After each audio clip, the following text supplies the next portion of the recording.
Hello बच्चों, कैसे हैं आप लोग। आई थिंक आप सभी लोग बढ़िया होंगे। और आज फिर से हम आपके सामने एक नई वीडियो लेके आ चुके हैं जिसमें मैं आपको आज बताने वाला हूं एक ऐसी चीज जो काफी ज्यादा इंपॉर्टेंट है इनकम फ्रॉम हाउस प्रॉपर्टी में। क्योंकि अभी तक हम लेट आउट वाली चीज समझ चुके थे कि अगर आपने किराए में किसी को दिया है घर तो वहां पे क्या होगा, वहां पे कैसे आपको टैक्सेबल इनकम निकालनी है। बट आज मैं आपको बताने वाला हूं कि अगर मान लीजिए आपने कोई किराए में रखा ही नहीं है पर आप सेल्फ ऑक्यूपाइड हो, यानी कि आप खुद रह रहे हो, तो उस सिचुएशन में वहां पे टैक्सेबल इनकम क्या होगी या क्या नहीं होगी, तो उसके बारे में आज बात करेंगे। बिना किसी टाइम वेस्ट करे चलिए वीडियो को शुरू करते हैं। मैंने देखी लाइफ, मैंने दिया उसे टाइम, मेरे कागजों पे करी मैंने मेरी दुआ राइम। भले लगा मुझे टाइम मगर टिका रहा मैं, मिली मुझे सक्सेस मेरा ऑटोग्राफ।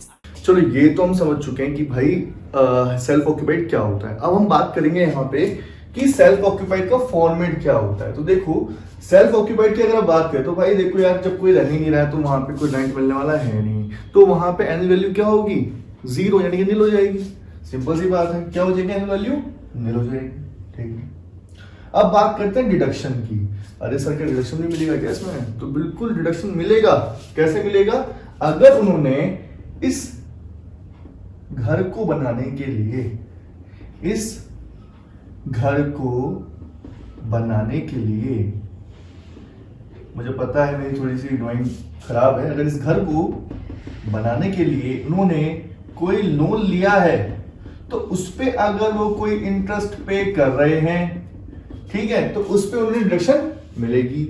ठीक है, अब अगर वो उसको किसके लिए ले रहे हैं, बिल्डअप करने के लिए ले रहे हैं, यानी कि उसे बनाने के लिए ले रहे हैं, उसे बना रहे हैं, उसका निर्माण कर रहे हैं, निर्माण लिख देते हैं इसमें हम लोग, निर्माण या बिल्डअप या बिल्डअप या निर्माण, ठीक है, या इसको कह सकते हैं कंस्ट्रक्शन।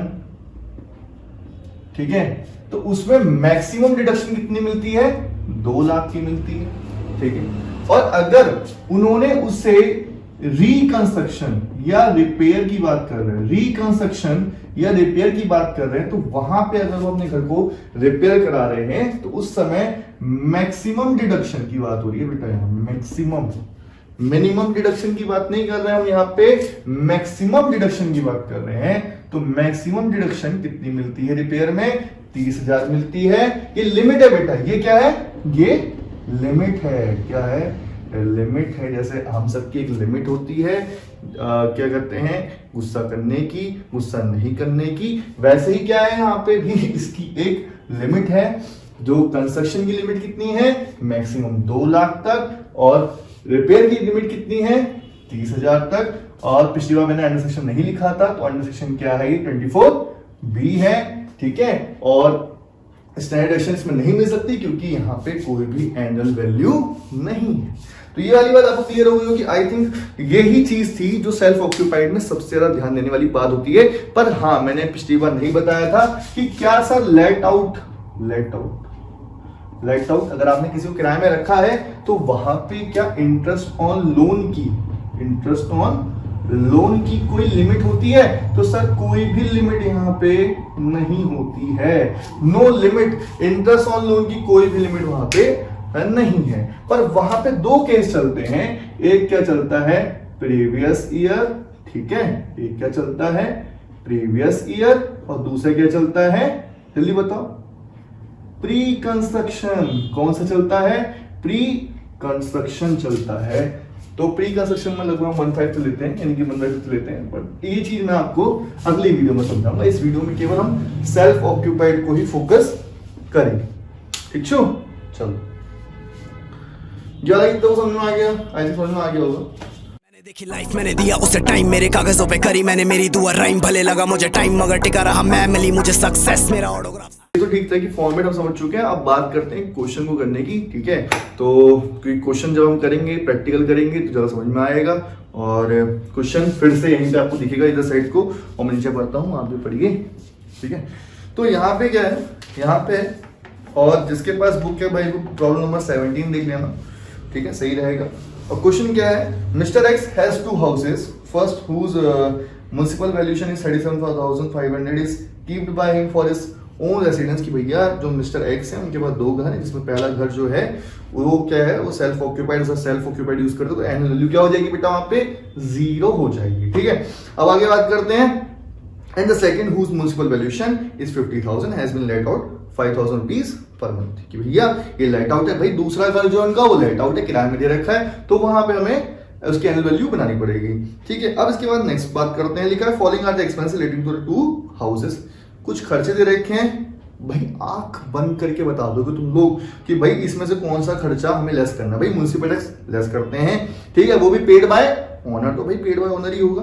ठीक है, उसके बाद आगे बात करें लैंड रेवेन्यू नहीं हो सकता less. Interest on loan taken for reconstruction of the house. भैया रिकंस्ट्रक्शन यानी कि उसको फिर से उन्होंने रिपेयर कराया, और वहां पे उस रिपेयर को कराने के लिए उन्होंने क्या लिया, एक लोन लिया, उसमें उन्होंने इंटरेस्ट पे करा है, तो क्या यहाँ पे वो लेस होगा या नहीं होगा।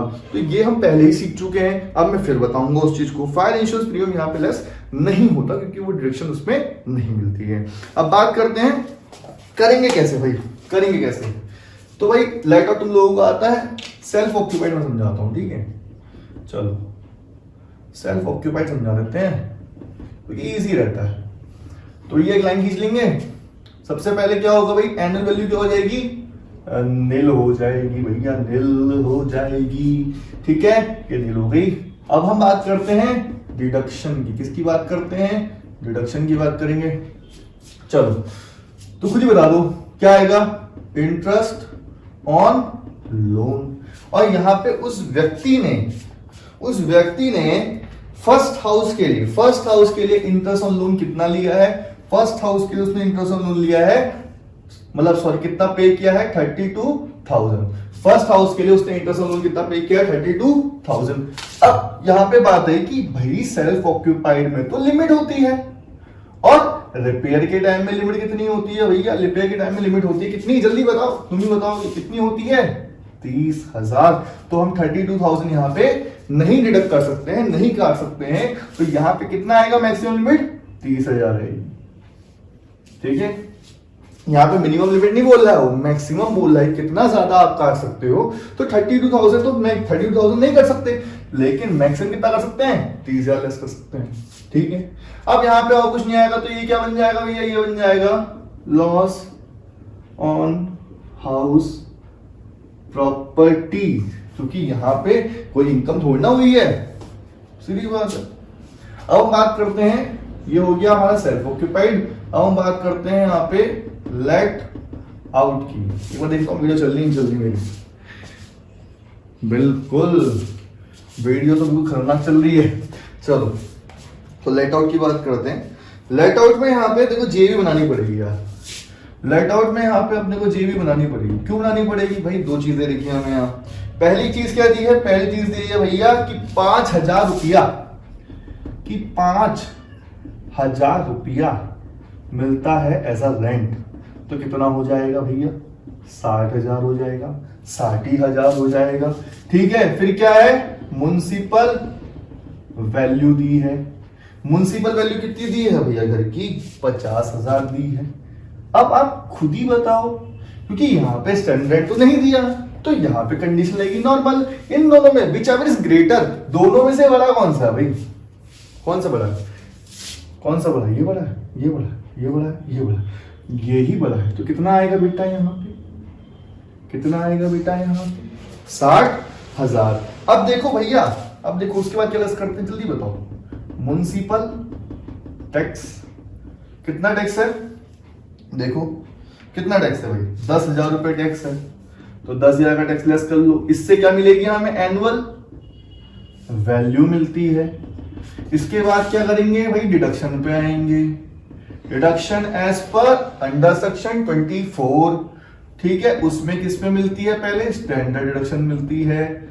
स्टैंडर्ड डिडक्शन कितनी मिलती है भाई, एनुअल वैल्यू की मिलती है। एनुअल वैल्यू कितना परसेंट, 30%, तो 50 आएगा, 30% कितना आएगा बेटा जी, जल्दी बताओ कितना, 15,000। और लेस कर लो, कितना आएगा, 35,000। ठीक है, उसके बाद ये वाली बात क्लियर हो गई। ठीक है, चाहो तो बाद में भी लेस कर सकते हो, कोई ऐसा बड़ी बात नहीं है। दूसरी बात क्या है, इंटरेस्ट ऑन लोन। अब यहाँ पे इंटरेस्ट ऑन लोन में कोई भी लिमिट नहीं होती, चाहे वो रिपेयर पे हो चाहे वो कंस्ट्रक्शन पे हो, कोई लिमिट नहीं है लेट आउट पे। और कितना है भाई, देखो कितना है इंटरेस्ट ऑन लोन, कितना है 2100 रुपया है। तो 2100 रुपया आप लेस कर दीजिए, ये माइनस हो गया, ये माइनस की वैल्यू है, ठीक है, ये भी माइनस की वैल्यू है। ये लेस करते हैं 00, 10 में से 1 9, और कितना हो गया 4 में से 2 2, और ये हो गया आपका 32,900। ये हो गया आपका लॉस ए वाले का, और बी वाले का हो गया आपका इनकम, ठीक है। अब क्या करेंगे, नेट वैल्यू निकाल लेते हैं। नेट वैल्यू कितनी आएगी भैया इनकी, क्या नाम था इनका, मिस्टर एक्स नाम है भैया इनका, मिस्टर एक्स।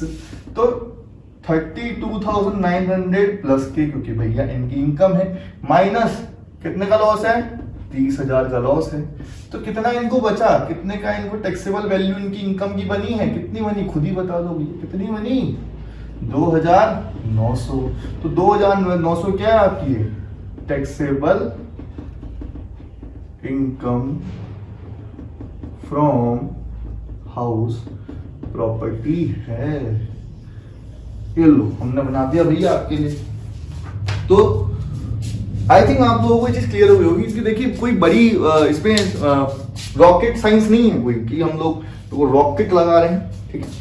और फटाफट एक डिवीजन मारते हैं, ठीक है। मैंने देखी लाइफ, मैंने दिया उसे टाइम, मेरे कागजों पे करी मैंने मेरी दुआ राइम, भले लगा मुझे टाइम मगर टिका रहा मैं, मिली मुझे सक्सेस मेरा ऑटोग्राफ, ठीक है। रिवीजन बहुत इंपॉर्टेंट होता है, ठीक है।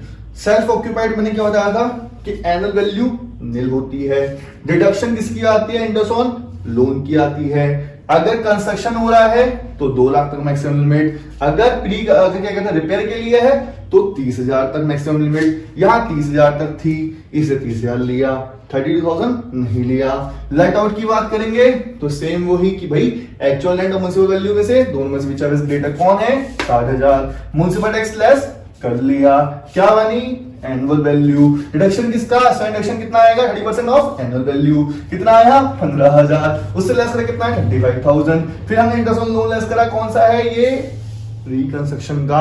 और मैंने क्या बताया था कि लेट आउट में इंटरेस्ट ऑन लोन की कोई भी लिमिट नहीं होती है। उसके बाद आगे बात करते हैं क्या आएगा, इनकम फ्रॉम हाउस प्रॉपर्टी। ये इनकम ये लॉस आपस में लेस, और यहाँ पे कितना बचा taxable income from house property 2,900 rupees. और ये एचपी का क्वेश्चन खत्म हो गया। मैंने देखी लाइफ, मैंने दिया उसे टाइम, मेरे कागजों पे करी मैंने मेरी दुआ राइम, भले लगा मुझे टाइम मगर टिका रहा मैं, मिली मुझे सक्सेस मेरा ऑटोग्राफ। तो चलो क्वेश्चन तो खत्म हो गया। अब बात करते हैं आपसे कुछ इंपॉर्टेंट, क्योंकि देखिए जब आप होता नहीं कि जब आप कॉलेज के लास्ट ईयर में होते हैं और आपका होता है क्या वाइवा, ग्रैंड वाइवा कहते हैं उसको, ग्रैंड वाइवा, ठीक है। वो फाइनल वाइवा होता है और लगभग 100 मार्क्स का होता है, इंपॉर्टेंट होता है, देना भी कंपलसरी होता है, ठीक है। तो हुआ क्या कि मेरा 3rd ईयर में था वाइवा, ठीक है। मेरे दोस्त थे जीतू भाई, हम दोनों एक साथ ही मतलब हम तीनों मतलब हम दोनों ने साथ में ही करा है, अपना बीकॉम करा है। और आज क्या कहते हैं अभी पंजाब एंड सिंध बैंक में उनकी जॉब भी लग चुकी है और अभी वो कार्यरत भी है, ठीक है। अगर जीतू भाई देख रहे हैं तो जीतू भाई आई लव यू। तो क्या था कि हमारा वाइवा था दोनों का, हम ग्रेजुएशन कर रहे थे, बीकॉम कर रहे, तो मैं एमकॉम भी हूँ, ठीक है। और अब बात करते हैं, हमारा था वाइवा, और भाई साहब मतलब मेरी तो अंदर से ऐसा हो गया था ना कि मतलब मैं डरा हुआ था भाई, क्योंकि देखो होता है ना जब बोल दिया जाए कि आपसे भाई बाहर से कोई आ रहा है और आपका इंटरव्यू मतलब इंटरव्यू ही हो गया एक तरीके से, वो मतलब आपका वाइवा लेंगे। अब हुआ क्या कि उस दिन थी बारिश भी, ठीक है, इतना मुझे याद है, मतलब हवा बहुत तेज चल रही थी और हम बैठे हुए थे दोनों के दोनों भाई लोग अपने वहाँ पे, और सर ने हमसे कहा बेटा तुम्हारी जितनी भी एग्रीगेट परसेंटेज है बेटा वो लिख दो, ठीक है, अपने रिजल्ट में लिख दो, रिजल्ट लेके जो ना।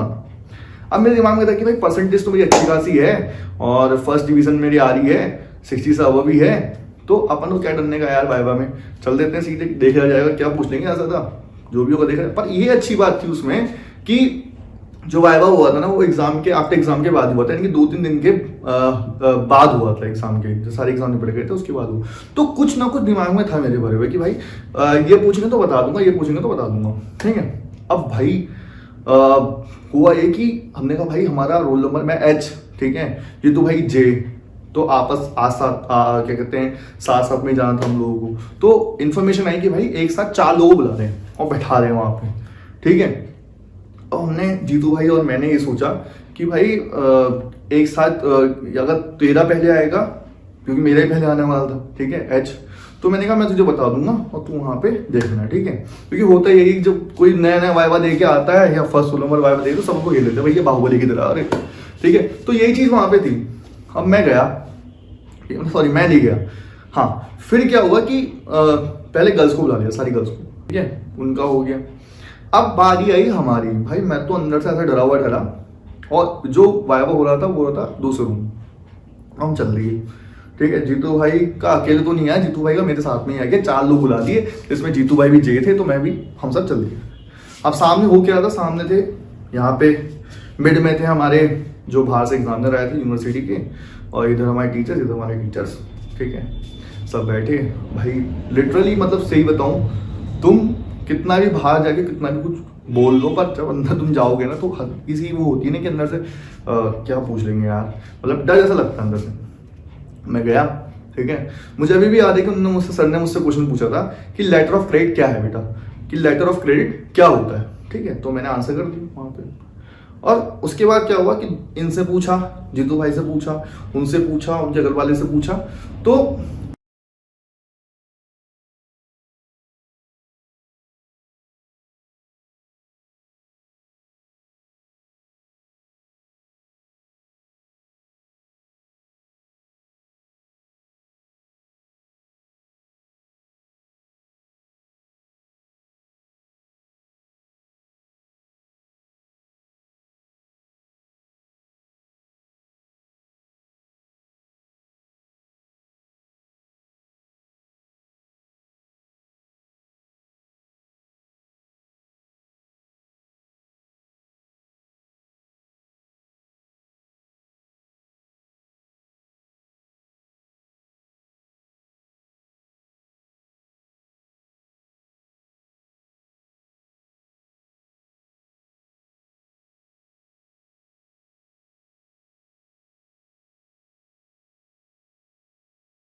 देखी लाइफ मैंने दिया उसे टाइम, मेरे कागजों पे करी मैंने मेरी दुआ राइम, भले लगा मुझे टाइम मगर टिका रहा मैं, मिली मुझे सक्सेस, मेरा ऑटोग्राफ साइन, कैसे चले जाएगा तू यहाँ टॉप 5, 60 कैमरे और दोनों हाथ में एक माइक।